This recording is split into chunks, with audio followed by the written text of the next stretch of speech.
Izay ny akon'ny fanapohana ny vady be teny avaratra Akatso iny fa hivadika lafim-baovao hafa kosa itsika. Nisy ny fifampidiniana teo amin'ny mpiasa sy ny tany jeneraly vaovaon'ny tahirim-bola mpanjakana. Nisy ny marimaritra iraisana hita raha ny tatitra nataon'ny tany jeneraly ny tahirim-bola mpanjakana vaovao.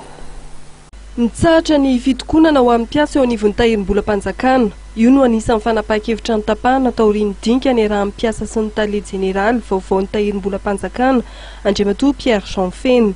Efa milamina hoy ny tatra nataon'ny tale jeneraly ny raharaha ary miverina miasa amin'ny mpiasa eo anivon'ny tahirim-bola mpanjakana.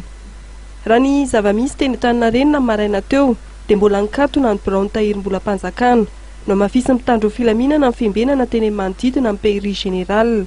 Tsy nisy ny fihetsiketsehana ny tanterahan'ny mpiasa saingy mbola nitoetra hatrany ireo sora-bavety milaza ny tsy fanekena ny fanesorana ny tale jeneraly ny tahirim-bola mpanjakana teo aloha Orlando Rogmanana.